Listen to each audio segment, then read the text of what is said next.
Speed of this engine is greater than the old one. এই সেন্টেন্সটা আমি যখন যাকে বলি সবাই বলে হ্যাঁ হ্যাঁ ঠিকই তো আছে যে এই ইঞ্জিনের স্পিডটা আগের ইঞ্জিনের থেকে বেশি। ওয়েল এখানে দেখো এই ইঞ্জিনের স্পিডটা আগের ইঞ্জিনের স্পিডের থেকে বেশি, রাইট? তো তুমি কম্পেয়ার করছো এই ইঞ্জিনের স্পিডটাকে আগের ইঞ্জিনের স্পিডের সাথে, কিন্তু সেন্টেন্সটাতে কি লেখা আছে দেখো, সেন্টেন্সটাতে লেখা আছে the speed of this engine, মানে স্পিডটা আগের ইঞ্জিনের থেকে বেশি। সো তুমি তো প্রথম এই নতুন ইঞ্জিনের স্পিডের সাথে আগের ইঞ্জিনকে তুলনা করতে পারো না, তুমি নতুন ইঞ্জিনের স্পিডের সাথে আগের ইঞ্জিনের স্পিডকে তুলনা করতে পারো। সো এইখানে এই পার্টটা বাদ যাবে।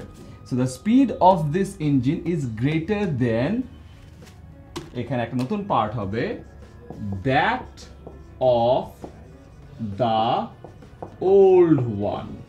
দ্যাট অফ দ্য মানে কি? দ্যাট অফ দ্য মানে হলো speed of the old one.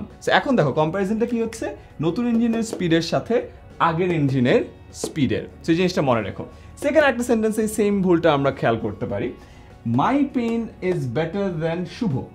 My pen is better than Shubho মানে আমার কলম শুভর থেকে বেটার, এটা কি হতে পারে? বেসিক্যালি আমরা বোঝাতে চেয়েছিলাম যে আমার কলমটা শুভর কলমের থেকে ভালো। তাহলে কি হবে?